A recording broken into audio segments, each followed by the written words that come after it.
আজকে আমরা ক্লিভেনেশন বিজারণ সম্পর্কে শুরু করব। তো ক্লিভেনেশন বিজারণ বিক্রিয়ার মাধ্যমে আমরা হচ্ছে যে অ্যালকেন উৎপন্ন করতে পারি। যেমন ধরো আমরা যদি এখানে ক্লিভেনেশন বিজারণ বিক্রিয়াতে এটা এক ধরনের বিজারণ বিক্রিয়ার নাম থেকেই তুমি দেখতে পাচ্ছ।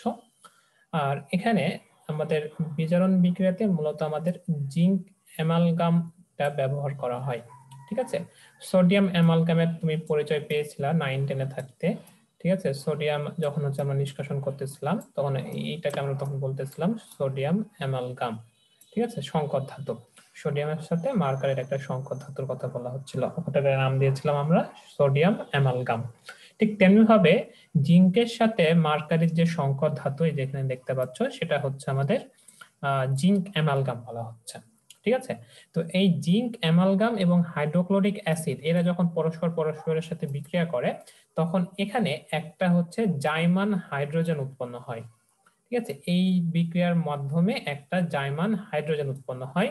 এই জাইমান হাইড্রোজেনটা কি করবে, জাইমান অক্সিজেন যেমন জারণ প্রক্রিয়ায় সাহায্য করে, ঠিক তেমনি ভাবে জাইমান হাইড্রোজেন এটা হচ্ছে বিজারণ প্রক্রিয়ায় সাহায্য করবে। ঠিক আছে, তো বিজারণ প্রক্রিয়ায় সাহায্য করার মাধ্যমে কি কি উৎপন্ন হবে সেটা তোমাকে মনে রাখতে হবে যে এই কি কি উৎপন্ন হয়। এটা হচ্ছে অ্যালডিহাইড এবং কিটোনকে বিজারিত করে, এটা একটু খেয়াল করতে হবে, যেটা এটা কি করে, অ্যালডিহাইড এবং কিটোনকে বিজারিত করে অ্যালকেন উৎপন্ন করে। ঠিক আছে, মানে কি থেকে কি উৎপন্ন করছি এটা হচ্ছে সব থেকে গুরুত্বপূর্ণ। ঠিক আছে, মানে জৈব যৌগতে তোমার মেনলি যে জিনিসটা লাগে সেটা হচ্ছে যে আমরা মানে এই তোমার অ্যালকেন বলো অ্যালকিন বলো এগুলোর উৎপাদন প্রক্রিয়াটা লাগে, আর হচ্ছে যে শনাক্তকরণ বিক্রিয়াটা লাগে। এটা খুব ইম্পর্টেন্ট, এটা পরীক্ষায় প্রায় আসে, মানে শনাক্তকরণ এবং উৎপাদনের যে ব্যাপারটা আছে। ঠিক আছে, তো এই জিনিসটা একটু মাথায় রাখতে হবে আমাদের। তো এখানে দেখো, এখানে হচ্ছে আমরা প্রথমে একটা ইথানল নিলাম। এই ইথানল নেওয়ার কারণে কি হয়েছে, এই জাইমান হাইড্রোজেনটা এটার সাথে বিক্রিয়া করে এখানে একটা ইথেন উৎপন্ন করেছে। এই জাইমান হাইড্রোজেনটা মেনলি কি করে, মেনলি তোমার হচ্ছে যে এই জায়গাটা কাজ করে, এই অক্সিজেন যেটা আছে এই অক্সিজেনকে ও হচ্ছে যে সরিয়ে দিবে। ঠিক আছে, অর্থাৎ এই যেখানে সুন্দর করে লেখা আছে সেটা হচ্ছে যে এই মূলকটাকে অর্থাৎ কিটোন যে মূলকটা আছে এই মূলকটাকে বিজারিত করে এখানে এটাকে মিথিলিন মূলকে পরিণত করে দেবে। ঠিক আছে, এই মূলকটার উপর মেনলি কাজ করে। তো এই জিনিসগুলো খুব সুন্দর করে মনে রাখতে হবে, কারণ কি জানো, কারণ হচ্ছে এমসিকিউতে তোমাকে হচ্ছে যে এই লাইনগুলো থেকে কোশ্চেন করা হবে যে জাইমান ক্লিভেনেশন বিজারণ প্রক্রিয়াতে মানে কোন মূলকের উপর কাজ করা হয়, বা এখানে কোন ধরনের মূলক এখানে উৎপন্ন হয়, বা কাকে কাকে বিজারিত করে অ্যালকেন উৎপন্ন করা হয়। এই জিনিসগুলো পরীক্ষায় বা এমসিকিউ এ খুব আসে। তো এখানে আমরা ক্লিভেনেশন বিজারণ প্রক্রিয়া আমরা দেখে ফেলাম। তো আগের যে লেকচারে আমরা যে কয়টা দেখেছিলাম পাশাপাশি এখানে ক্লিভেনেশন বিজারণ প্রক্রিয়ার মাধ্যমে আমরা হচ্ছে যে বাকি একটা বাকি ছিল আমাদের, সেটা আমরা অ্যালকেন উৎপন্ন করার জন্য যে বিক্রিয়াগুলো ছিল সেগুলো দেখে ফেললাম। আচ্ছা, এখন তাহলে চলো আমরা হচ্ছে অ্যালকেন কিভাবে শনাক্ত করব সেটা একটু দেখি। তো অ্যালকেন শনাক্তকরণের জন্য আলাদা কোনো বিক্রিয়া নাই। ঠিক আছে, কারণ অ্যালকেনের তো কোনো কার্যকরী মূলক নাই। ঠিক আছে, যেহেতু কোনো কার্যকরী মূলক নাই, তো এরা কি করবে, এরা হচ্ছে আহ অক্সিজেনের সাহায্যে আমরা যদি এটাকে জারণ ঘটাই, সরি জারণ তো না, আমরা যদি এটাকে আগুনে পুড়াই অর্থাৎ দহন করি, ঠিক আছে, তাহলে কি হবে, অ্যালকেনের অসম্পূর্ণ দহন হবে। ঠিক আছে, এবং এবং এবং কি হবে, এবং হচ্ছে তোমার কার্বন ডাই অক্সাইড উৎপন্ন হবে প্রচুর পরিমাণে। ঠিক আছে, কারণ এটা অসম্পূর্ণ দহন এটা। ঠিক আছে, পাশাপাশি এটা তুমি কিভাবে বুঝতে পারবা যেখানে কার্বনের অসম্পূর্ণ দহন হচ্ছে, কার্বনের অসম্পূর্ণ দহন হলেই কি হবে, প্রচুর পরিমাণে কালি তৈরি করবে। ঠিক আছে, এটা হচ্ছে অ্যালকেনের শনাক্তকরণের মানে একটা বৈশিষ্ট্য বলতে পারো, যে কার্বন যখনই হচ্ছে তোমার অসম্পূর্ণ হবে দহন হবে তখনই তোমাকে বুঝতে হবে যে এখানে কালি তৈরি হচ্ছে, মানে কালি তৈরি হলে তোমাকে বুঝতে হবে যে এখানে কার্বনের অসম্পূর্ণ দহন হচ্ছে, এবং এটা শুধুমাত্র অ্যালকেনের ক্ষেত্রে এটা ঘটা সম্ভব। ঠিক আছে, তো এটা অত ইম্পর্টেন্ট না, এটা পরীক্ষায় আসে না ওই রকম, তো এটা জাস্ট হচ্ছে একবার পড়ে রাখবা, এটা মনে না রাখলেও অসুবিধা নাই। ঠিক আছে, এটা অতটা ইম্পর্টেন্ট না, এখান থেকে ওরকম কোশ্চেন আসে না। তো ওই যে বললাম কি কি মনে রাখতে হবে তোমাকে, আমি পড়ার সময় বলে দেবো, এটা মনে রাখতে হবে খুব সুন্দর করে, এগুলো পরীক্ষায় আসে। ঠিক আছে, আমি যে কয়টা বিক্রিয়া তোমাকে বলে দিব ওই কয়টা বিক্রিয়া তুমি যদি মনে রাখতে পারো এবং প্র্যাকটিস করতে পারো, ঠিক আছে, তাহলে দেখবা অনেক মানে কোশ্চেনে সলভ করতে পারবা। ঠিক আছে, তো এইটা একটু ভালো মতো পড়ে রাখবা, ক্লিভেনেশন বিজারণ প্রক্রিয়াটা। ঠিক ঠিক আছে, এটা মোস্ট ইম্পর্টেন্ট একটা বিক্রিয়া। আচ্ছা, এটা পরীক্ষায় আসে। আচ্ছা, এরপরে আমরা হচ্ছে যে অ্যালকেনের ক্ষেত্রে 4 ধরনের আমরা বিক্রিয়া দেখতে পাই। একটা হচ্ছে প্রতিস্থাপন বিক্রিয়া, তাপীয় বিয়োজন বিক্রিয়া, সমানুকরণ বিক্রিয়া এবং অ্যারোমেটিকরণ বিক্রিয়া। এটা আমরা ধাপে ধাপে দেখবো সবগুলাই। এগুলো জাস্ট হচ্ছে একবার পড়ে রাখবা, পরীক্ষাতে এখান থেকে ওরকম কোশ্চেন আসে না। অ্যালকেন থেকে মেনলি অ্যালকেন থেকে শুধুমাত্র অ্যালকেনের উৎপাদনটা ইম্পর্টেন্ট, বাকিগুলো অতটা ইম্পর্টেন্ট না, কিন্তু পড়ে রাখতে হবে কারণ ছোট ছোট কোশ্চেন এমসিকিউ এগুলোতে সব থেকে কোশ্চেন আসতেই পারে। ঠিক আছে। আচ্ছা, তো আমরা এখানে যাই। এখানে দেখো প্রথমে আমাদের এই যে বিক্রিয়া যেটা বলা আছে, এই বিক্রিয়াটা কিন্তু তুমি 9-10-এও পড়েছো, একটু খেয়াল করলে দেখতে পাবা। দেখো এখানে জাস্ট হচ্ছে ক্লোরিনের সাথে বিক্রিয়া করতেছে। তো ক্লোরিনের সাথে বিক্রিয়া করলে কি হবে, একটা করে হাইড্রোজেন অপসারণ হবে, একটা করে ক্লোরিন ইনক্লুড হবে। তাহলে এখানে আমরা কিন্তু দেখে ফেলতে পাচ্ছি যে CH4 একটা ক্লোরিন যুক্ত হলো, HCl আকারে এটা বের হয়ে গেল। তারপরে ধাপে এইটা তখন গিয়ে ক্লোরিনের সাথে যুক্ত হচ্ছে, তাহলে ক্লোরিনের সাথে যুক্ত হয় CH2Cl2 এবং HCl। এরপরে ধাপে কি এইটা CHCl3, এরপরে CCl4। ঠিক আছে। তো এভাবে আমরা হচ্ছে যে মূলত অ্যালকেনের হ্যালোজেনেশন প্রক্রিয়াটা বা হচ্ছে প্রতিস্থাপন প্রক্রিয়াটা আমরা এখানে সম্পূর্ণ করে থাকি। ঠিক আছে। তো এই ছকটা একটু দেখে রাখবা, এমসিকিউ এর জন্য এই ছকটা লাগতে পারে। ঠিক আছে, তাহলে হবে। আর বাকি এগুলো তুমি 9-10-ও পড়েছো, জাস্ট হচ্ছে একবার দেখে নিলেই হবে এটা। ঠিক আছে, কিন্তু একটা জিনিস মনে রাখতে হবে যে আমরা যদি একবারে বিক্রিয়াটা সম্পন্ন করতে চাই তাহলে কিন্তু এটা একটু মনে রাখতে হবে যে প্রখর সূর্যালোকের উপস্থিতিতে ক্লোরিনের সাথে বিক্রিয়া করে কার্বন এবং HCl উৎপন্ন করা সম্ভব হয়। ঠিক আছে, এটা একটু মনে রাখতে হবে। আর এটা হচ্ছে এটা কিন্তু প্রখর সূর্যালোক না, নর্মাল সূর্যালোকের উপস্থিতিতে আলো থাকলে হবে। কিন্তু এখানে যদি প্রচুর পরিমাণে সূর্যালোক থাকে তাহলে মিথেন থেকে কার্বন উৎপন্ন করা সম্ভব হয়। ঠিক আছে, তো এটা খেয়াল রাখবা একটু। আচ্ছা, এখানে যেটা বলা হচ্ছে যে অ্যালকেনের প্রকৃতি, ঠিক আছে, 1 ডিগ্রি 2 ডিগ্রি 3 ডিগ্রি কার্বনের যে প্রকৃতির কথা বলা হচ্ছে সেটা হচ্ছে আমরা একটু পরের পেজে যাই, পরের পেজে দেখা যাবে এটা। তো এখানে দেখো আমরা যখন হচ্ছে যে 1 ডিগ্রি কার্বন 2 ডিগ্রি কার্বনের কথা বলতেছিলাম তখন কিন্তু এরকম একটা জিনিস পড়েছিলাম, তাই না? দেখো তো মনে পড়ে কিনা, যে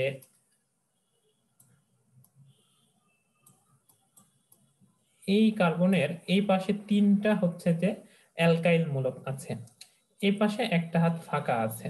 ঠিক আছে, তখন আমরা কি পড়েছিলাম, আমরা হচ্ছে যে কার্বনিয়াম আয়ন, কার্বনায়ন আয়ন এই জিনিসগুলো পড়েছিলাম না তখন?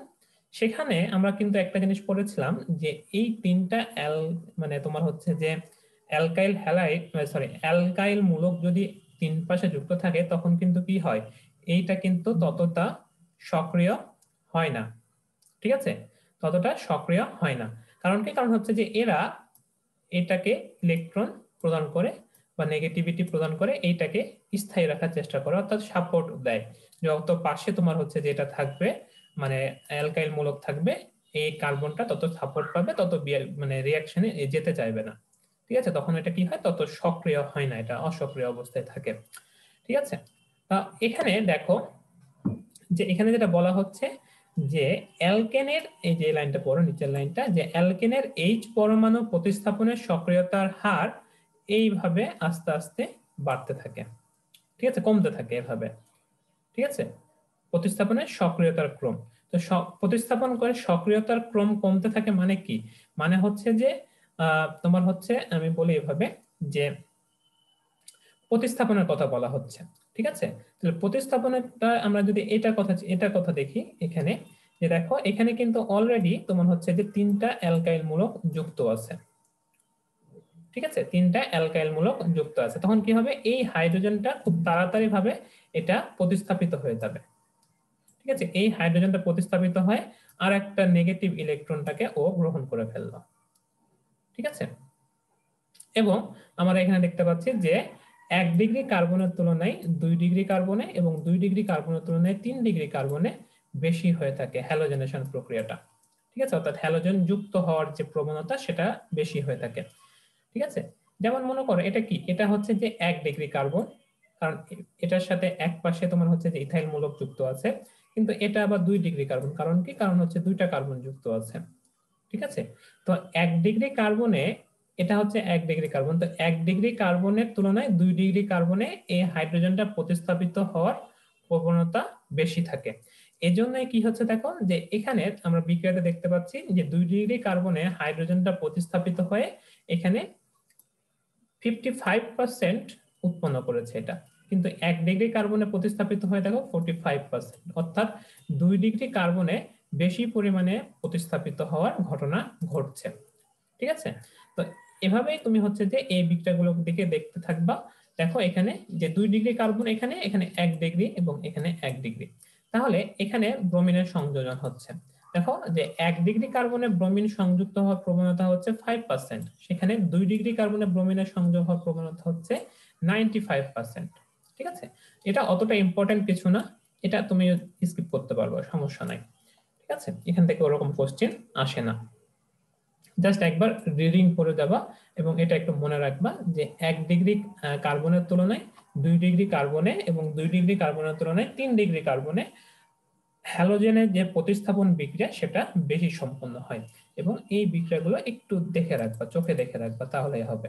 ঠিক আছে, কারণ এগুলো জাস্ট হচ্ছে যে এমসিকিউ এর জন্য লাগতে পারে, তাছাড়া আর কোনো কোথাও লাগবে না। অর্থাৎ তোমাকে কোশ্চেন করতে পারে যে নিচের কোন মানে উৎপাদটি বেশি পরিমাণে উৎপন্ন হবে। ঠিক আছে, এই বিক্রিয়াটা তোমাকে দিয়ে দিল, দিয়ে বললো নিচের কোন উৎপাদটি বেশি পরিমাণে উৎপন্ন হবে। ঠিক আছে, তখন তোমাকে খেয়াল রাখতে হবে যে 2 ডিগ্রি কার্বনের ক্ষেত্রে যদি 2 ডিগ্রি কার্বন থাকে তাহলে 2 ডিগ্রি কার্বনটা বেশি উৎপন্ন হবে 1 ডিগ্রির তুলনায়। ঠিক আছে, জাস্ট এইটুকু মনে রাখলেই এনাফ। ঠিক আছে, আচ্ছা, এর বেশি এখান থেকে কিছু আসে না। আচ্ছা, এরপরে নকিং বা অকটেন নাম্বার নামে একটা কথা আছে অ্যালকেনের বিক্রিয়ার ক্ষেত্রে, এটা খুব ইম্পর্টেন্ট। এখানে জাস্ট হচ্ছে যে আমাদের এই অকটেনের নাম্বার যেটা আছে এটা একটু মনে রাখতে হবে। ঠিক আছে, অকটেন নাম্বার জিনিসটা কি সেটা তোমাকে একটু মনে রাখতে হবে। ঠিক আছে, তো আমরা যদি হচ্ছে যে গ্যাসোলিন হচ্ছে এক ধরনের অ্যালকেন জাতীয় পদার্থ। ঠিক আছে, তো আমরা মনে করো যে হচ্ছে এটার সংজ্ঞাটা এরকম যে কোন পেট্রোল ইঞ্জিনে জ্বালানি রূপে গ্যাসোলিন ব্যবহারের ফলে ইঞ্জিনে যে পরিমাণ ধাক্কা বা নকিং সৃষ্টি করে, অর্থাৎ তোমরা হচ্ছে যে 9-10 সম্ভবত ইঞ্জিন সম্পর্কে পড়ো নাই। ঠিক আছে, আমরা যতদূর মানে বই নিয়ে পড়েছি সম্ভবত পড়ো নাই, যদি পড়ে থাকো সেটা হচ্ছে যে ভালো। তো পেট্রোল ইঞ্জিনে মূলত তোমার হচ্ছে যে পিস্টনের সাথে ধাক্কা মানে বায়ুর দহনের ফলে এক ধরনের ধাক্কা দিতে হয়। ঠিক আছে, পিস্টনের সাথে একটা সংঘর্ষ ঘটে ইঞ্জিনের ভেতরে।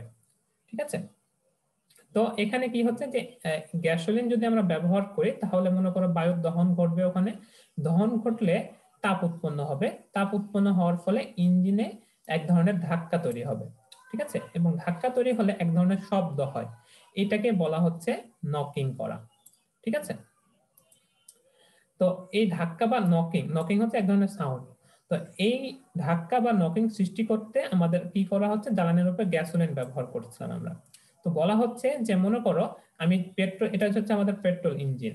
হ্যাঁ, তো এই ইঞ্জিনে ধাক্কা তৈরি করতে মানে একটা মানে কি বলবো এটাকে, যে আমরা যদি গ্যাসোলিন ব্যবহার করি তাহলে যে পরিমাণ ধাক্কা উৎপন্ন হয় ঠিক একই পরিমাণ নকিং সেই ইঞ্জিনের সৃষ্টি করতে যদি আমরা আইসো অকটেন এবং এন হেপ্টেনের যে কোনো মিশ্রণের ব্যবহার করি।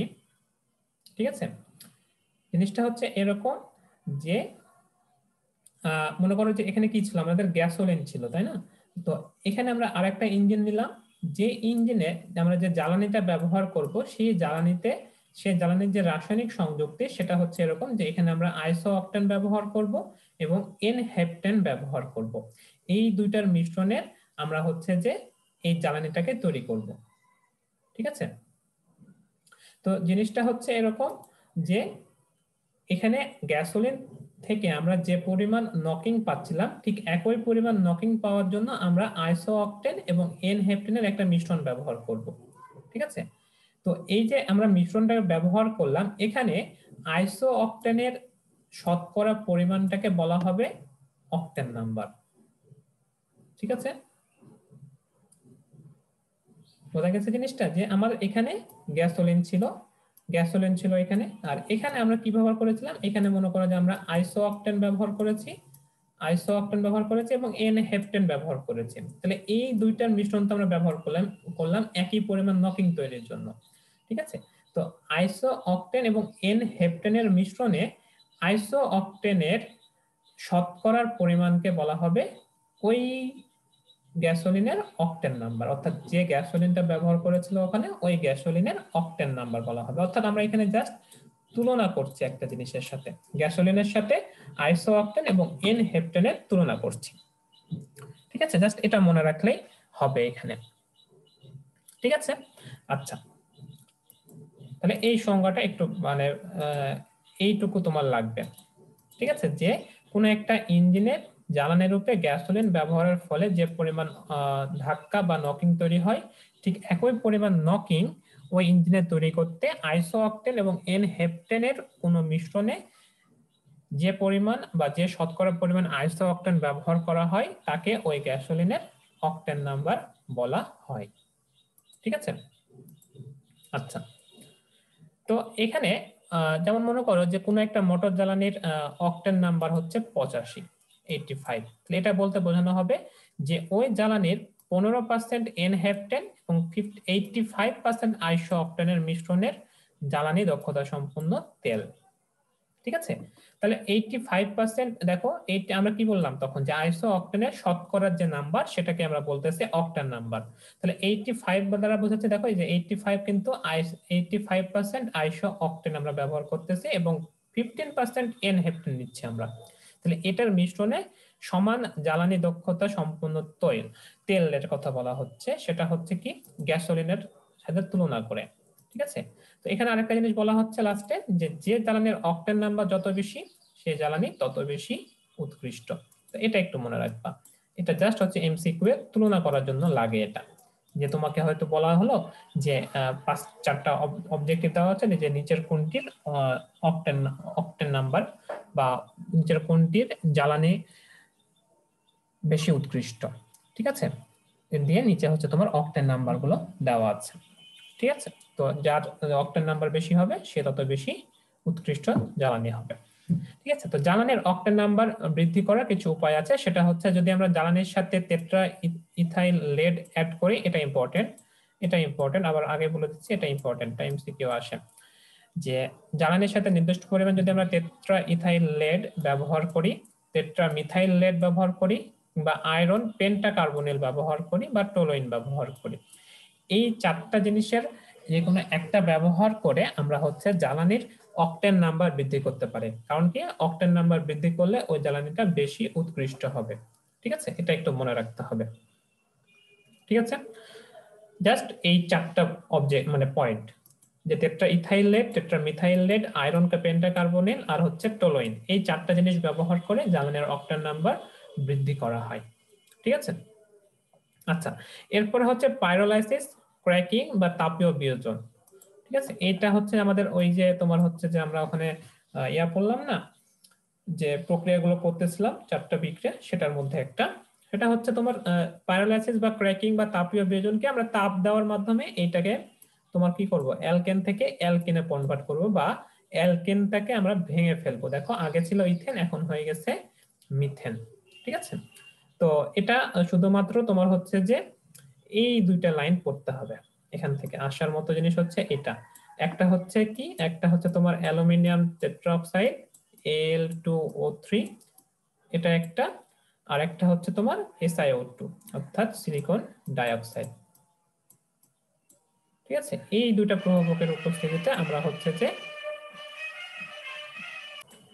এই 2টা প্রভাবকের উপস্থিতিতে এবং এই টেম্পারেচারে আমরা হচ্ছে যে কি করি, এই টেম্পারেচারের মধ্যে আমরা এটাকে উৎপন্ন করি অর্থাৎ তাপ প্রয়োগ করি, এটাকে বলা হচ্ছে ক্যাটালিক ক্র্যাকিং। ঠিক আছে, এটা মনে রাখতে হবে, তাহলেই হবে। তো আশা করি এ পর্যন্ত তুমি বুঝতে পেরেছো। এরপরে হচ্ছে অ্যালকেনের সমানুকরণ। সমানুকরণ বিক্রিয়াতে দেখো কিছুই না, জাস্ট 2 মিথাইল পেন্টেন ছিল, এটাকে 2,3 ডাইমিথাইল বিউটেন বানিয়ে দিয়েছে, অর্থাৎ এদের মধ্যে যে কোনো একটাকে এইটাকে তুলে এইখানে বসাই দিছে। ঠিক আছে, তাহলে এটা আমাদের সমানুকরণ হয়ে গেল। ঠিক আছে, সমানুকরণ প্রক্রিয়াতে আমাদের একটা জিনিস খেয়াল রাখতে হবে, যে সরল অ্যালকেনকে অ্যালকাইনেশনের প্রক্রিয়ায় শাখাযুক্ত অ্যালকেনে রূপান্তর করা হয়। তো এটাতে কি হয়, অ্যালকেনের সমনুকরণ করার মাধ্যমে আমরা কি করতে পারি, আমরা হচ্ছে যে জ্বালানির অক্টেন নাম্বার বৃদ্ধি করতে পারি কিন্তু। ঠিক আছে, এরপরে বলা হচ্ছে অ্যালকেনের অ্যারোমেটিকীকরণ। ঠিক আছে, অ্যালকেনের অ্যারোমেটিকীকরণ মানে হচ্ছে যে আমাদের অ্যারোমেটিক যৌগগুলো কিরকম হয়, অ্যারোমেটিক যৌগগুলো কিন্তু এরকম হয়ে থাকে, অর্থাৎ বেনজিনের মতো হয়ে থাকে। এটা তো আমাদের বেনজিনের যৌগ। ঠিক আছে, তো এখানে কি করা হয়, এখানে জাস্ট হচ্ছে আমাদের দেখো কয়টা কার্বন আছে, এখানে টোটাল 6টা কার্বন আছে। তো 6টা কার্বনকে আমরা জাস্ট হচ্ছে বেনজিনের মতো আকার দিব আমরা এখানে। ঠিক আছে, এই জন্য আমাদের কি কি ধরনের ইয়া উৎপন্ন করা হচ্ছে, এটা হচ্ছে যে অ্যালুমিনা ইউজ করা হচ্ছে এবং টেম্পারেচারটা খেয়াল করতে হবে।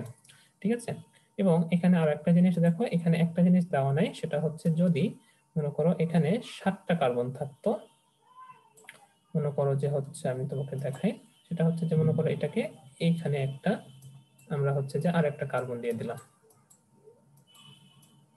ঠিক আছে, এই একটা কার্বন আছে, এই একটা দুটো তিনটা চারটা পাঁচটা ছয়টা সাতটা, তাহলে কি হতো, তাহলে হচ্ছে এটা বেনজিনে পরিণত হতো, পাশাপাশি এই মাথা থেকে একটা এইভাবে অ্যাড হয়ে যেত।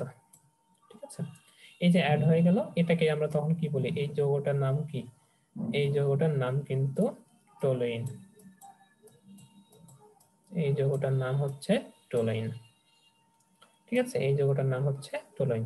তো যদি 7টা কার্বন থাকে তাহলে হচ্ছে এভাবে যুক্ত হবে।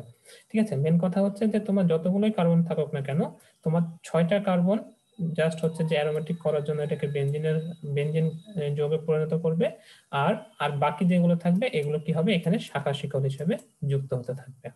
ঠিক আছে, তো এখানে মূলত এখানে অর্থতে এখানে এখানে যুক্ত হলে তোমরা এটাকে কি বলবো, এটাকে এখানে যদি যুক্ত হয় তাহলে তুমি এটাকে বলতে পারবা টোলুইন, অর্থাৎ এখানে যুক্ত হলে এটাকে বলবো আমরা টোলুইন।